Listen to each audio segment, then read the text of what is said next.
Thanks, John, and thanks for the very kind introduction and the invitation to speak. It's always a pleasure to speak, particularly after John's fantastic opening keynote, because it really sets the scene.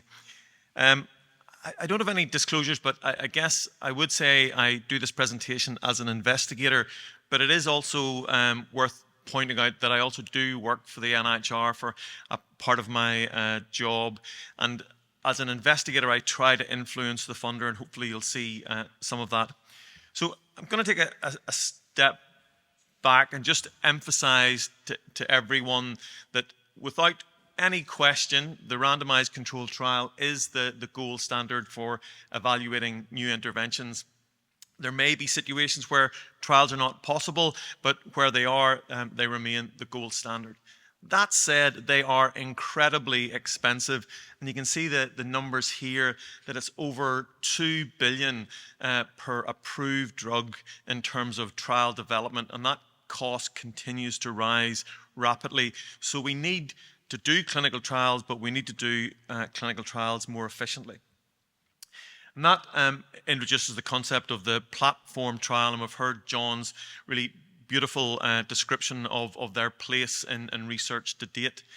But essentially there is much efficiency where you have a central governance, trial infrastructure, network of sites, and a master protocol. And by the nature of the platform trial, interventions and domains can enter and leave, and that makes it more efficient.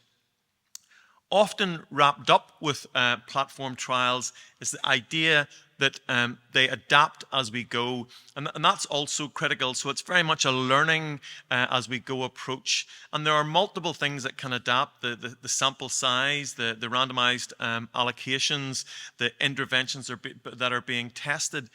And rather than having a fixed sample size, the trial continues until the answer is known, and that is one of the other beauties of these more innovative designs.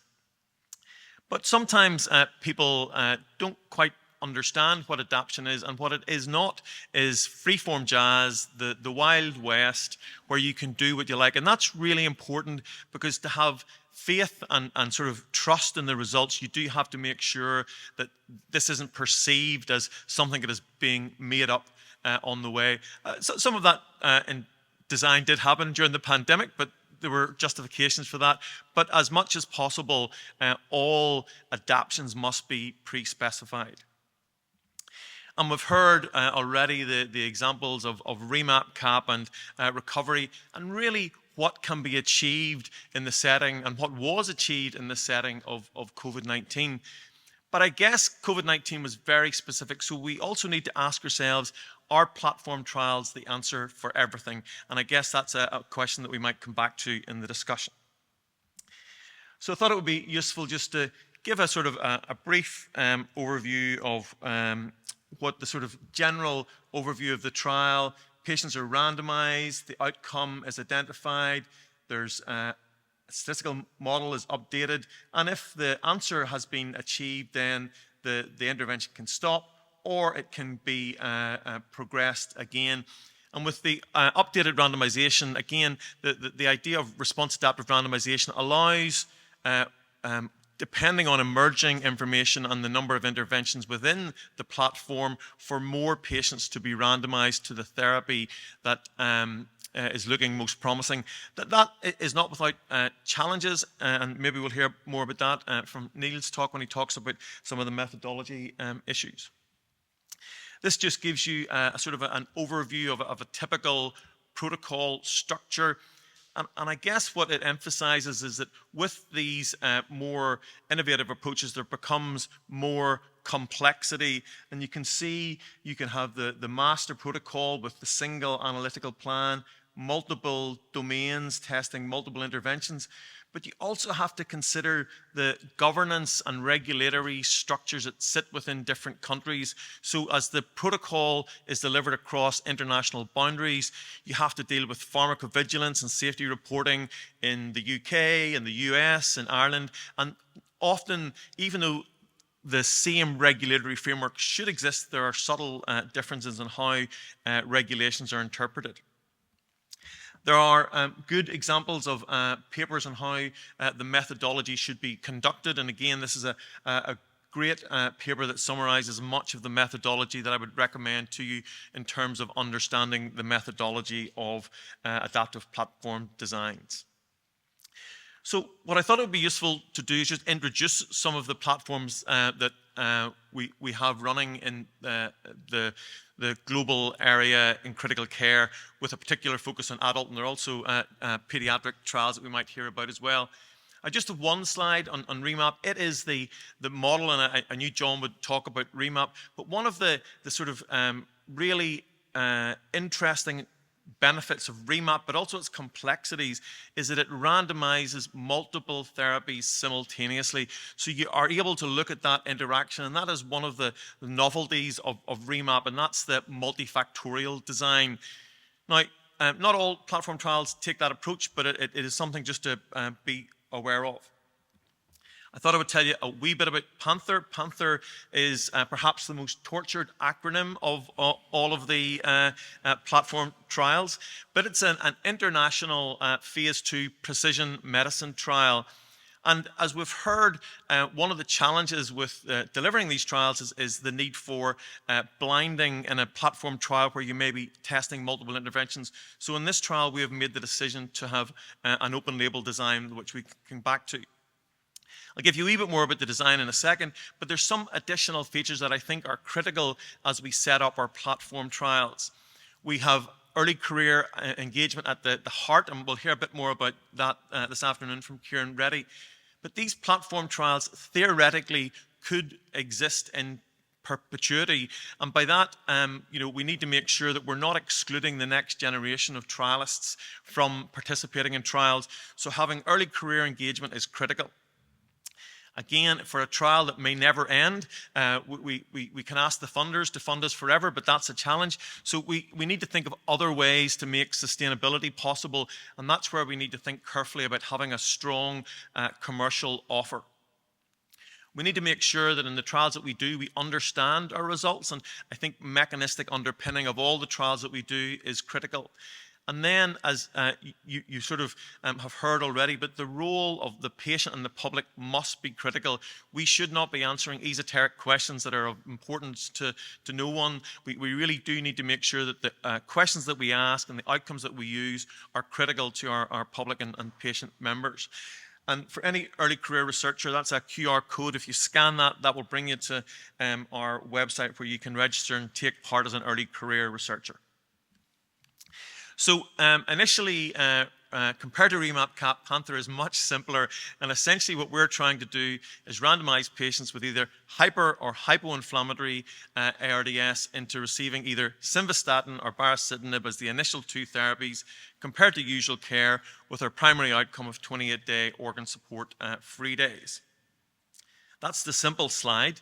This is the method slide. It's a Bayesian adaptive multi-arm trial design. I'm always scared about presenting this in the presence of methodologists. But again, you don't need to sort of pay much attention to the detail on the slide, but it just shows you the complexity that underpins the machinery behind these trials. And again, it's one of the challenges that I'll mention. There's a lot of preparatory work needs to go into developing these trials. It's not just simply an A versus B. One of the jokes that a methodologist told me whenever they were comparing and debating frequentist versus Bayesian, you need one methodologist for a frequentist trial, but you need a whole room of methodologists for a Bayesian adaptive platform trial. So these things are challenging, and therefore the preparation also needs funding that we need to consider. So that's a wee bit on Panther. We've heard practical mentioned as well, and it's led by Ewan Gallagher and others from the Canadian Trials Group. And essentially, it's a platform trial, and it's different now. So we've moved from trials where in REMAP, CAP, and in Panther, all of the data goes into a single analytical model and gives an answer. Platforms now, this is more a trial platform rather than a platform trial, and this trial, I think, is really innovative. It supports both phase 2 and phase 3, and it really focuses on support for managing patients with respiratory failure.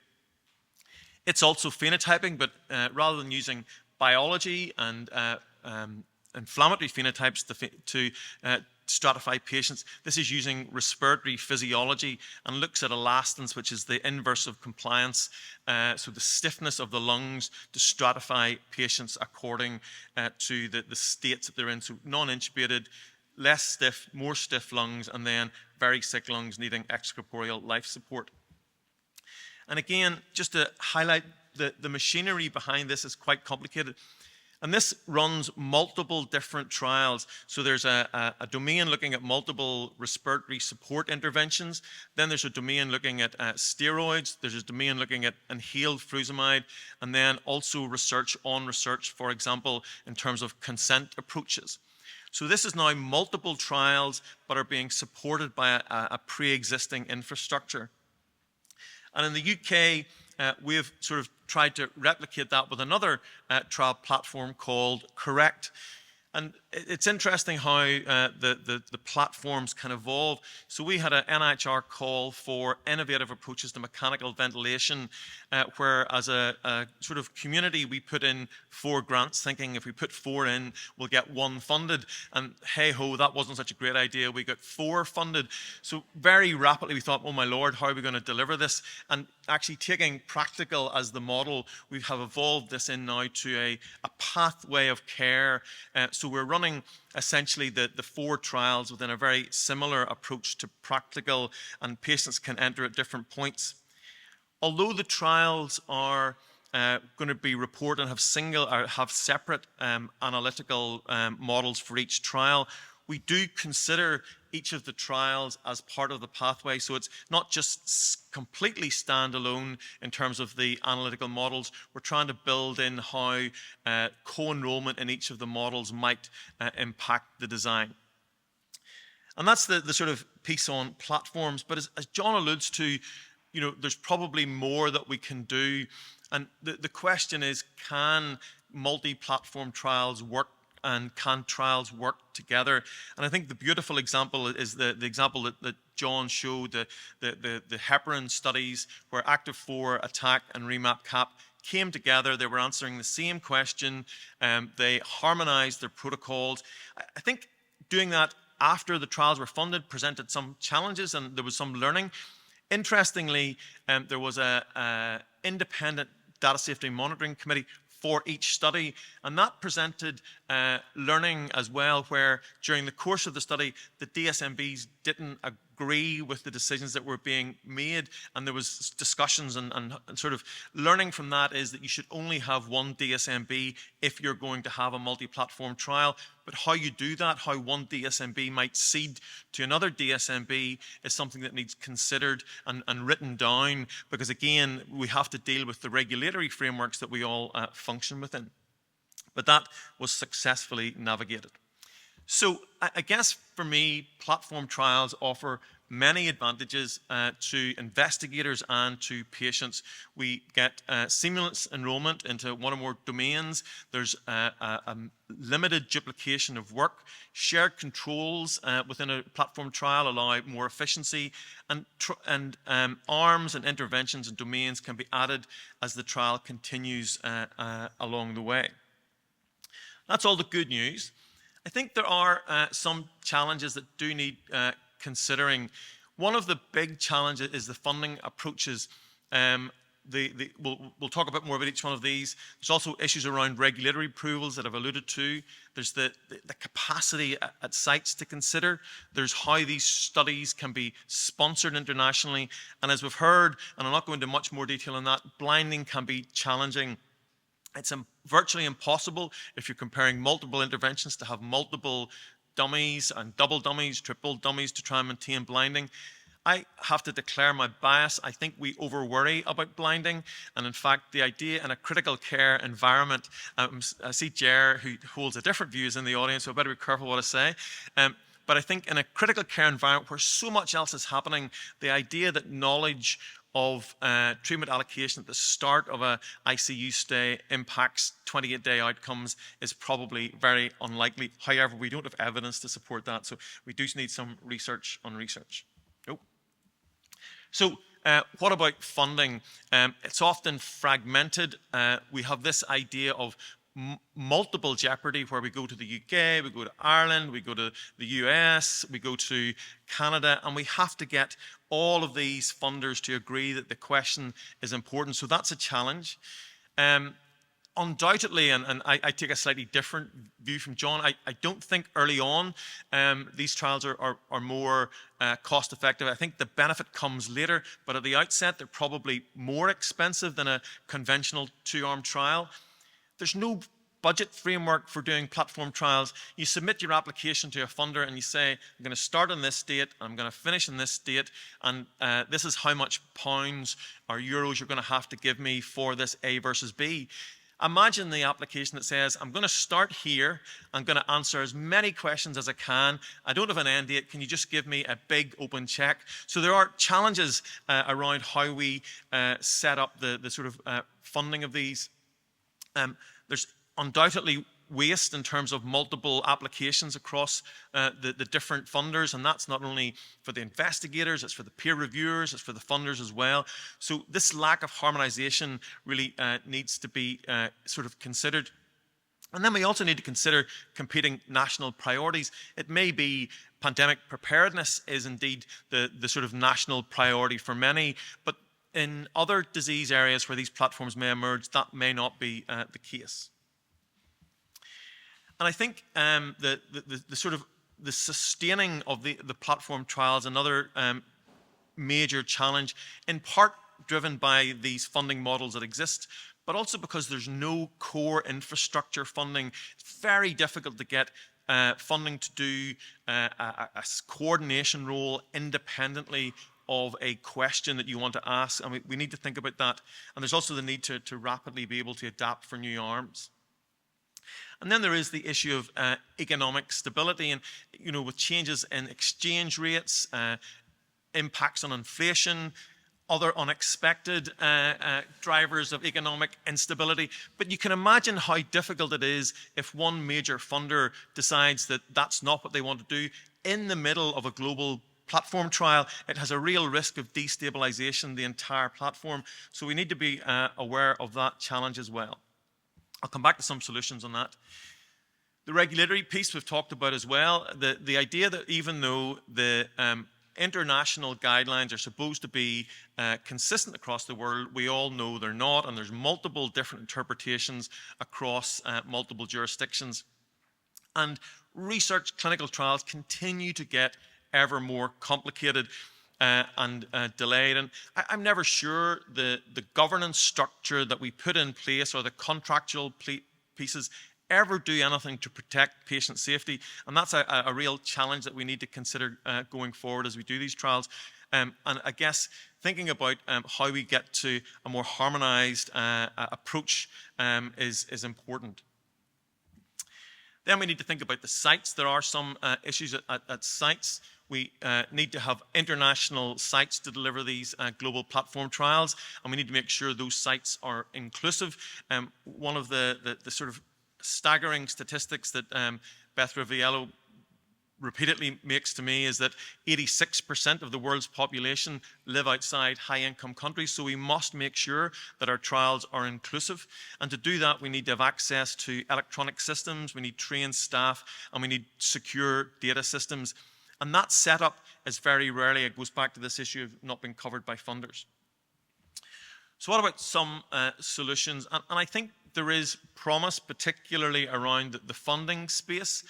I think there is a recognition now that funding infrastructure is important and that we need to encourage that. And I guess, the HRB with the Irish Critical Care Trials Network have been a really front runner in that commitment to do that.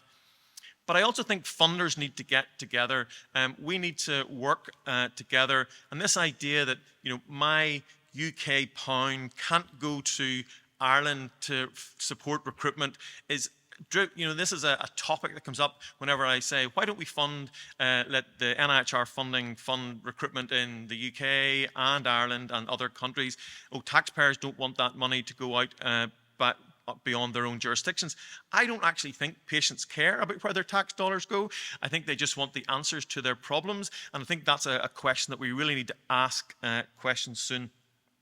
We need to think about the industry offer in terms of supporting potential funding going forward. And then I think we need to think about streamlined regulatory pathways. And again, there is some potential progress being made in that, with regulators starting to rely on other approvals. So there is an access consortium, which is the UK, Australia, Canada, Singapore and Switzerland. And they're now going to introduce the concept that if you get your study approved in one of those jurisdictions, they will either partially or fully rely on that approval for automatic approval in the other countries, which would be a big step forward. And I think funders need to follow suit, not by accident.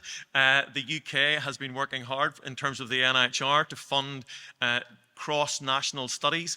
These are bilateral offers at the minute, UK and Australia and UK and Switzerland, but these were always meant as a stepping stone to multinational. And whenever I sort of took on the international role in NIHR, the feeling was that if we said we'll do everybody in one go, that was going to be too much, but we're trying to pick off different funders, and the next step will be now to bring in CIHR, Australia and UK, and hopefully the funders will get to the point where there'll be a fear of missing out and everybody will want a part of the party. And the beauty of that UK-Australia call is that there was one funding committee that had representation from both countries. The timing wasn't great, but that's the downside to working internationally. I think another issue, and John touched on this, is that platform trials must work together. And part of it is about making sure that there's harmonization across the different trials. And this is just a slide showing where REMAP, Panther, and Practical already align and have worked very hard. Panther used the Practical case report form, even though the causes of ARDS that I like aren't the same as the causes of ARDS that Ewan likes, but it doesn't really matter as long as we've got some description of the causes. And we all just have to be a bit more relaxed about doing the piece of data that you think is critical. It may not be that critical. And this, again, is highlighted by how Panther and Practical are delivered within the Irish context, where Panther is a domain within Practical in Ireland and in Canada. So essentially, the two trials function together. But I think one of the other critical solutions to the challenges with platform trials is to work with a great bunch of friends and colleagues. And one of the things that is really critical is that the people that you work with should be it should be fun. It shouldn't be a world of pain. So find your collaborators and stick with them. So to finish, I think platform trials are probably the future. That said, I have very squarely drank the Kool-Aid. We probably do need to show that the platform trial approach is the right approach. We need to look at the startup time. And speaking from Panther, the startup time has been slow. So they are more complex. We need to make sure that we can reuse the infrastructure. We need to make sure we've got industry engagement. And we need to absolutely ensure that we have capacity building wedded in. So I'll finish by saying I think platform trials absolutely showed they were useful in the pandemic. They're complex. Get an experienced team and think about your planning in advance and how you might get specific funding for that. We've got a lot of these platform trials in setup in critical care, and we really need to hopefully see their conduct continue to improve. I think our funding models need to evolve, and I think multilateral national coordination is essential, and really then the final piece is we need to show that they are genuinely better than the conventional 2-arm. Thanks.